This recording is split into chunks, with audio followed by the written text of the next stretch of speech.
Selamun Aleyküm ve Rahmetullah ve Berekatuhu. Evimizde büyü bulursak, sihir bulursak, herhangi bir yazılı kağıt ve yoksa da muska, tabii ki bu bildiğimiz gibi muskalar ne kadar dua niyetinden, iyi niyetten de yazılsa birçoğu zehirlidir. Birçoğu büyüdü. İnsanlara cin musallat eder.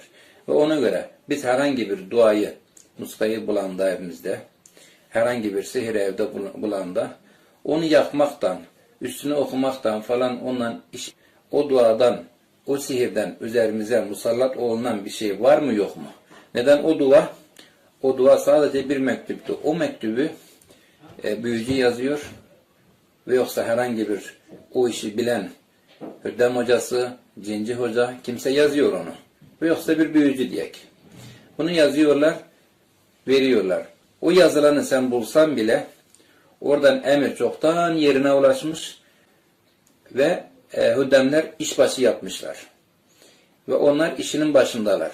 Bize musallat olmuşlarsa, ailemize musallat olmuşlarsa biz bu musallatı uzaklaştırmadan biz bu duayı yok etsek de musallat yerini bulmuş ve emir yerini bulmuş. Onun için Kur'an terapi lazımdı.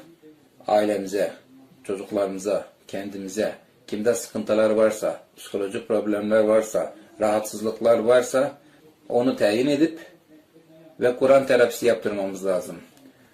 Ailemizi toparlayıp, Kur'an ayetleri dinleyip, Kur'an ayetleri dinleyenden sonra bilirik ki ne? Bunu birkaç defa tekrarlayandan sonra, bir yarım saat tekrarlayandan sonra bilirik ki ne? Üzerimizde herhangi bir tesir var mı yok mu? Ve böylece biz emin oluruz ki o duayı yok ettik. Tabii ki ne duayı yok etmek için herhangi bir uzmandan ve ondan nasihatler almalıyız ki ne biz bunu nasıl yok edek. Aklımıza geldi ki birisi tuzdan, birisi sirkeden, birisi mındarlayarak, bir tanesi denize atarak, bir tanesi ne bileyim her adam bir şey yapıyor.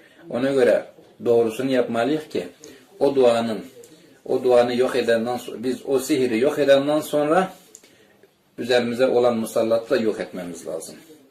Selamun Aleyküm ve Rahmetullah ve Berekatuhu.